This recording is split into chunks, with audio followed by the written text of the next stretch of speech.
Hi everyone. Today I'm presenting on the Age Discrimination and Employment Act, better known as the ADEA. This presentation is designed specifically for managers and supervisors to help us understand not only what the law says, but how to lead ethically, fairly, and in compliance with federal regulations. We'll explore how the ADEA protects older workers, the strengths, the limits of the law, and the critical role managers play in ensuring age-inclusive workplaces. The ADEA was passed in 1967 during a major wave of civil rights legislation.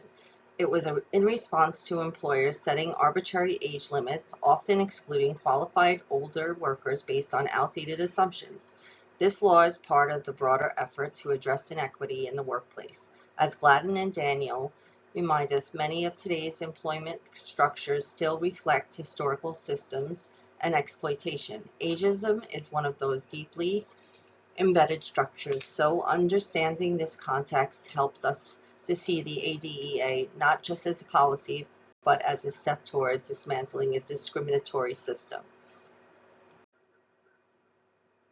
The ADEA protects job applicants and employees who are 40 years or older from discrimination in hiring, firing, and promotions, pay, and training.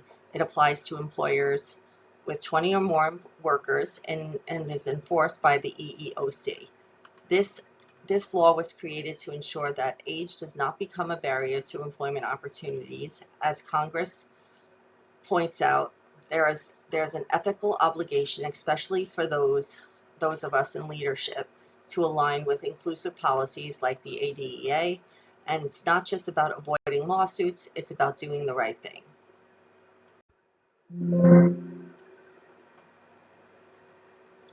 For managers, the ADEA means we have to be intentional about how we treat employees of all ages. That means avoiding assumptions like they're close to retirement or they won't pick up new technology. Job descriptions must be neutral, not coded in ways that favor younger applicants, and we need to focus on performance and document evaluations fairly. Everyone should have access to training and advancement. Hodges and colleagues, 2020, urges leaders to practice compassionate supervision, and that starts by treating people as individuals and not as stereotypes. From an organizational perspective, the ADEA compliance has real benefits. Retaining experienced staff helps with continuity and mentorship. A workforce that spans generations brings diverse ideas, perspectives, and of course, following the law protects the organization from liability. But more than that, it reflects the commitment to anti-oppressive values. As Acker notes, in inequality doesn't disappear on its own. We have to work actively to dismantle it. Enforcing the ADEA is one of the ways to challenge ageist norms that still shape many workplaces today. The ADEA has strengths. It protects older workers, prevents forced retirement, and allows people to keep contributing well into later life. But it also has limits.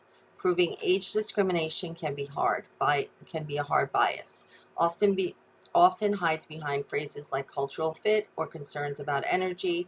Also, the law only covers people over 40, meaning younger workers face no similar protection.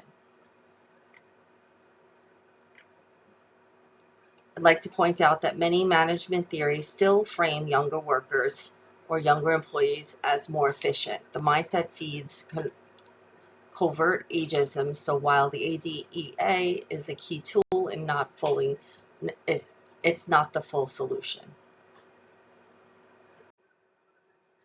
Managers set the tone. We have the model and inclusive leadership, recognizing age as an important dimension of the diversity. That means we shouldn't tone police older employees or dismiss their concerns with comments like "you're just being old-fashioned."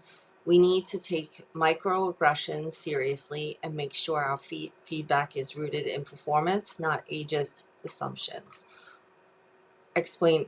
Walter et al. Explains how bias in leadership reinforces structural inequity. So if we want to be anti-oppressive supervisors, we have to examine our own habits, lead with intention.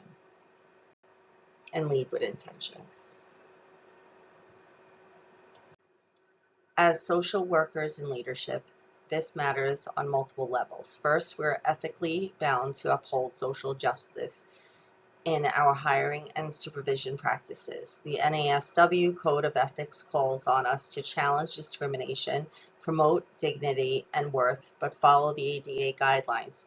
We also improve workplace morale, retention, and in a larger sense, it aligns with the values and inclusion, diversity, and anti-oppression that guides our profession.